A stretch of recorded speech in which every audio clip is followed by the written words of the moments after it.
Hi there, my name is Phila Beckett, the Rabbi from another planet. Please like, share, and subscribe, and ring that little bell so you're notified when new videos drop. And if you have not subscribed to the channel and you're enjoying it, or in fact, even if you really hate it, if you can't stand it under any circumstances, if you could consider subscribing anyway, that'll be fantastic. And if you're subscribed or not subscribed, if you could hit the like button, I don't know why that helps me, but it really does. And ever since I've been asking people to do it, my video has been getting a lot more traction. So thank you very much for that. And the final channel announcement, this is a video about The Witcher. But if you like Doctor Who, you may well like Doctor Who. I don't know. I'm giving away Doctor Who because I love Doctor Who. I've always loved Doctor Who.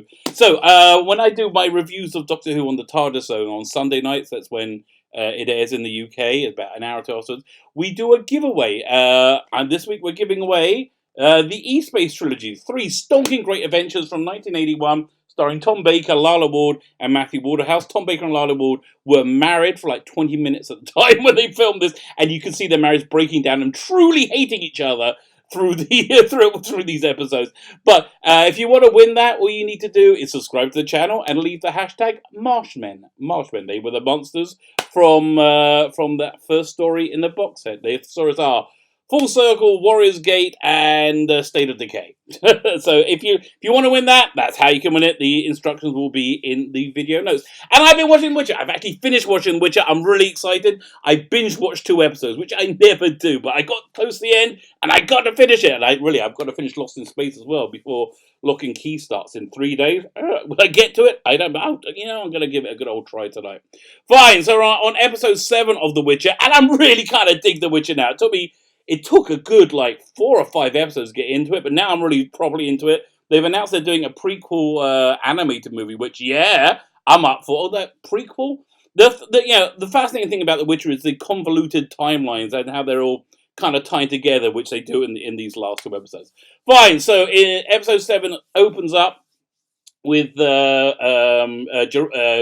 of Riviera. He's now on his own. He's out Yennefer. He's sent off Jaskier, so he's on his own. It starts off, he's looking over a mountain at the massive Nilfgaardian army that's amassing, and he decides to go and check in on Sintra because they're clearly going to invade and destroy it. I guess he saw the first episode already, so he knows what's going to happen. So there's a really great scene where he meets with Malsak, who's really one of my favorite characters.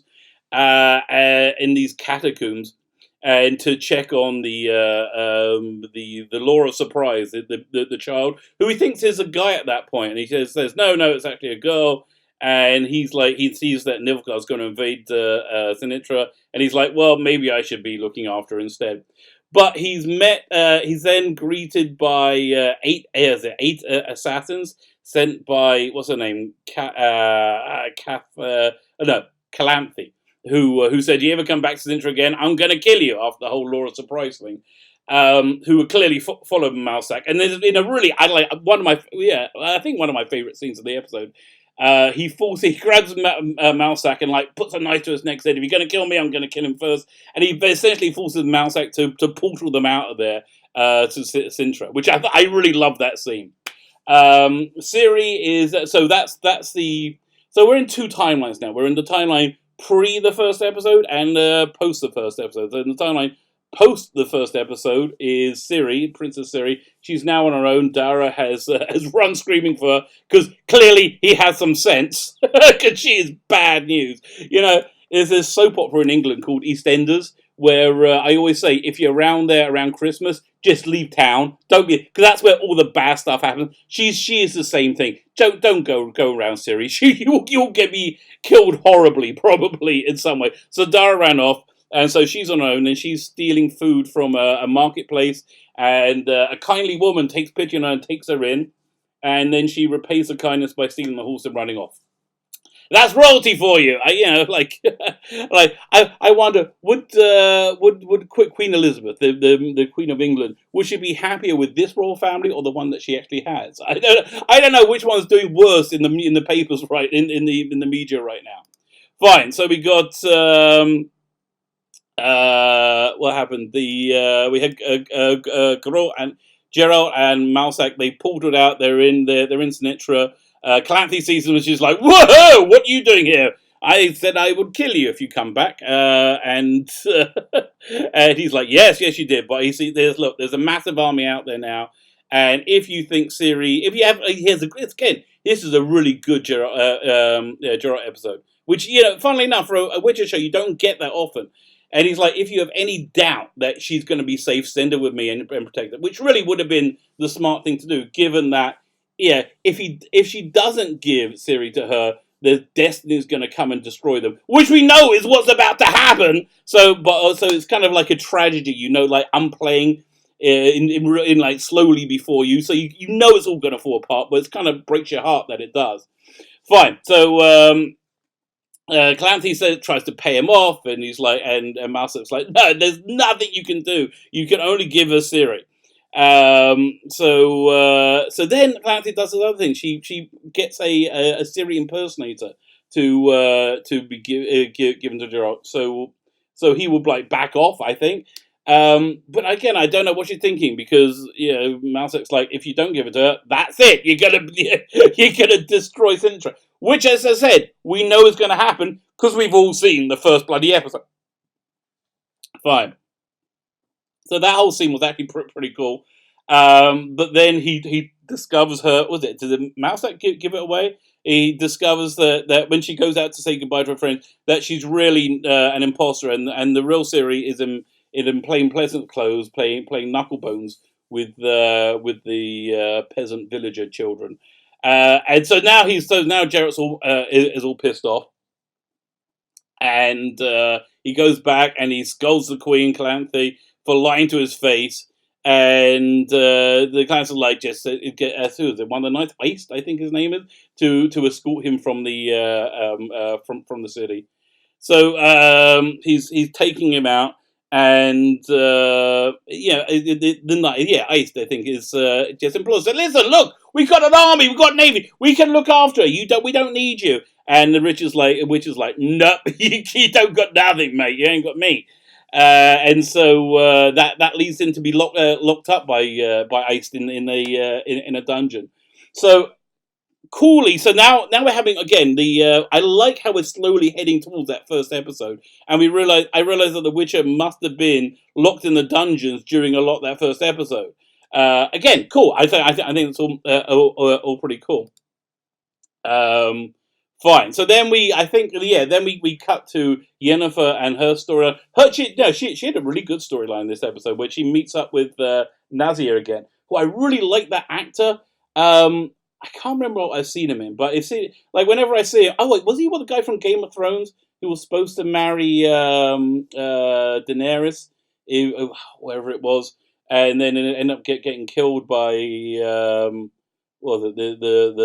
voice of the people of the Harpy, or whoever they were. I think it's him. If it's not him, he looks kind of like him, and if he looks like, I just kind of like that actor. So she meet up again. I really like their relationship as well. It was kind of sweet and innocent to a certain extent. So, his name is Istred. So I'm looking at my notes. I looked at the wrong name. He's not Istred, and she writes in Nazir to meet Istred, he's looking for some hidden rune. He's like been ever since he broke up with Yennefer, which again must have been 50, 60 years ago now. That he kept trying to get back with her. And they kept getting denied to have any assignments that will bring them together. And she's actually kind of into rekindling their romances now. Now she knows that it's not going to happen with Geralt. Right. So they kiss initially. It looks like it's going to go together, but then eventually he says, that she's been too consumed by her drive to get power to be with, and so he leaves her, which I was really kind of sad about. I like them. I especially like him. But again, I don't know if I liked him or I liked his actor. Like the actor playing him. Then Yennefer is met by Vilgefortz of. I'm looking at my notes. I can't even read the name. Vilgefortz of Roggeveen, and so he's implores her to go back to the place where she was trained. What's that place called again? I don't have it written it. But to go, oh, just like, was it in the last episode, Tisaya, is that her name? The one who trained her requested requested to come back because of the looming war with Nilfgaard.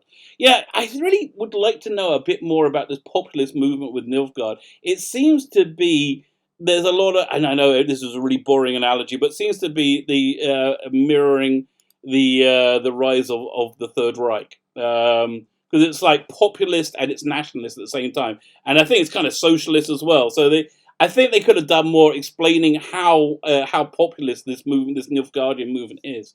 So so she goes back to wherever it was, the place where she trained, Tasaria, is that her name? Whatever her name is, and but found out she was late to get there to get her back there. She's really pissed off, so she goes and finds some of the girls who are training just like she was, and she's kind of surprised because the times have changed. It's not like girls who were talented enough or had like some kind of like not Witcher, some like magical moment to get them like brought in there, but people like paying them off. So she stirs up trouble. She mixes up herbs and gets them super high. She's clearly a good friend to have. And then she takes them to the windmill where her friends who didn't ascend got turned into eels, and she shows them, look, this is your fate is either you're going to be an eel or you're going to be super hot like me but barren. You're not going to be infertile. That's your choice. You can stay or you can go. And then the Brotherhood of Sorcerers having this big meeting to decide what to do about Nilfgaard. Like, do they oppose Nilfgaard, or do they appease them, or do they not? Like, the question is Nilfgaard just going to take over, invade Sinatra, or do they have their eyes on like more of whatever this continent is called? Essentially, it's exactly the same as when, again, Second World War, when Germany invaded. Was it Austria? Yeah, I think it was Austria. Yeah, when Germany invaded, was it Austria? They invaded. I can't remember which was the country that the Britain said, if you invade them, we're going to war. But that's the question. Are they just going to invade Sinatra, or are they using that as a staging post to invade the rest of the continent? Obviously, they want to invade the rest of the continent. It's pretty clear that that's what their intentions are. And it's really interesting because they're being helped by Fringilla as with her doing the magic. And again, I think the trouble is when I watch things back to back, they kind of get molded into one. But I think she talks about the popularism of Nilfgaard and why it's being so successful. So they have a vote, and the Brotherhood the Brotherhood of Sorcerers decide not to oppose Nilfgaard, thinking they're just going to attack the Nitra. But there's a handful of people who say, they're going to attack everyone, and so they may mount a small defense. There's like 21 of them mount a small defense, and Tisaya is one of them, and she gets Yennefer to join in. So fine. So then we go back to The Witcher, and now we're into the events of the first episode. We're seeing the fall of Sinatra, with the Witcher being in a cell. He breaks out the cell again. I guess kind of like I always enjoy watching The Witcher in The Witcher. Yeah, he's kind of like the hype. Him and Yennefer are definitely the high pots, but I think they both really work well.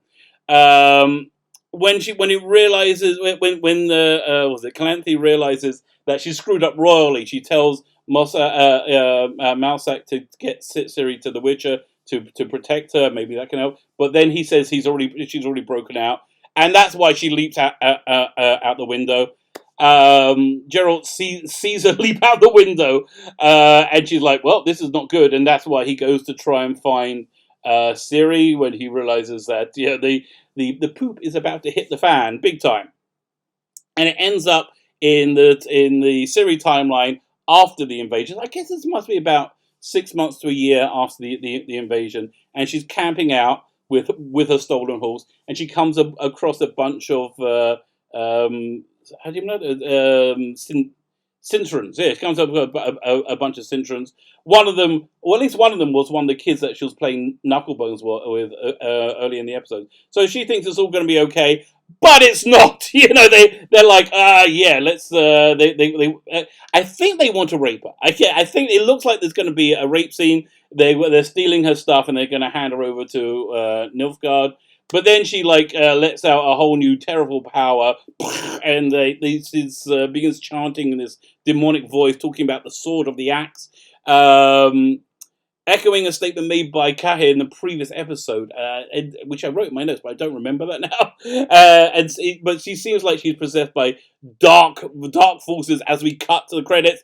Boom! And we're in the finale, and everything's linking up, and I'm kind of excited to get to the finale. I'm so excited that I watched it straight away. I'm good. This video I thought this video would be like 5 minutes. It's 15 minutes, so I'm going to do the review of the final episode in another video.